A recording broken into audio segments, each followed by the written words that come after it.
తిరుపతిలో జనసేన నాయకుల goondaism, youth leader Rajareddy అండదండలతో రెచ్చిపోతున్న మూకలు. కపిల తీర్థం వద్ద బలవంతంగా షాపులు ఖాళీ చేయించిన కార్యకర్తలు. జర్నలిస్టు సమాజానికి క్షమాపణ చెప్పిన మోహన్ బాబు, గాయపడిన ప్రతినిధి త్వరగా కోలుకోవాలనే ఆకాంక్ష. ఏలూరు జిల్లా పోలవరంలో తేనెటీగల దాడి, డీఎస్పీ రామకృష్ణకు గాయాలు, ఆసుపత్రికి తరలింపు. నాగబాబు ఇంటికి icon star Allu Arjun, arrest పరిణామాలపై ఇరువురి మధ్య చర్చ.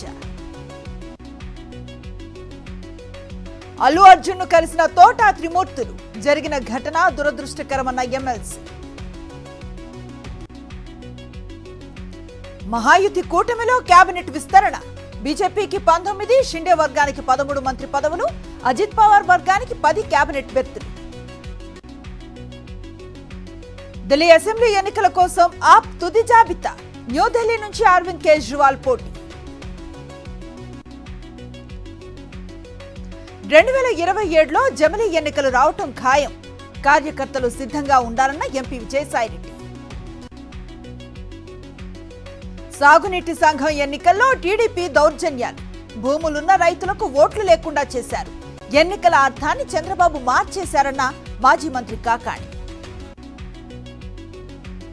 సికింద్రాబాద్ రామ్ గోపాల్ పేట్లో కిషన్ రెడ్డి పర్యటన, మహిళలకు కుటుంబ మిషన్స్ పంపిణీ చేసిన కేంద్ర మంత్రి. ప్రయాగ్రాజ్ కుంభమేళాలో పాల్గొంట, ఆహ్వానం అందిందన్న కేంద్ర మంత్రి కిషన్ రెడ్డి. రాష్ట్ర ఆర్థిక వ్యవస్థపై అసెంబ్లీలో చర్చకు సిద్ధమా? బీఆర్ఎస్ కు డిప్యూటీ సీఎం భట్టి విక్రమార్క సవాల్. రాష్ట్రాలను కేంద్రం గుప్పెట్లో పెట్టుకోవాలని చూస్తోంది, అందులో భాగమే జమిలీ ఎన్నికలన్న మాజీ ఎమ్మెల్యే చాడా వెంకటరెడ్డి. పార్టీ మారిన నేతలే అసెంబ్లీలో ఏ ముఖంతో మాట్లాడతారు? ఫిరాయింపు ఎమ్మెల్యేలపై కల్వకుంట్ల కవిత మండిపాటు. శ్రీ సత్యసాయి జిల్లా భక్తరపల్లిలో బ్రహ్మోత్సవాలు, లక్ష్మీ నృసింహస్వామిని దర్శించుకున్న భక్తులు. వైఎస్ఆర్ జిల్లా ఒంటిమిట్టలో జగదభిరాముడి పౌర్ణమి కళ్యాణం, పెద్ద సంఖ్యలో తరలివచ్చిన భక్తులు తీర్థప్రసాదాలు అందచేశారు.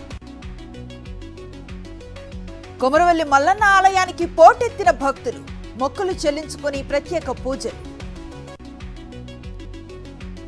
బెంగళూరులో డబ్ల్యూపీఎల్ మినీ వేలం, 1.60 కోట్లకు కమిల్నీని కొనుగోలు చేసిన ముంబై.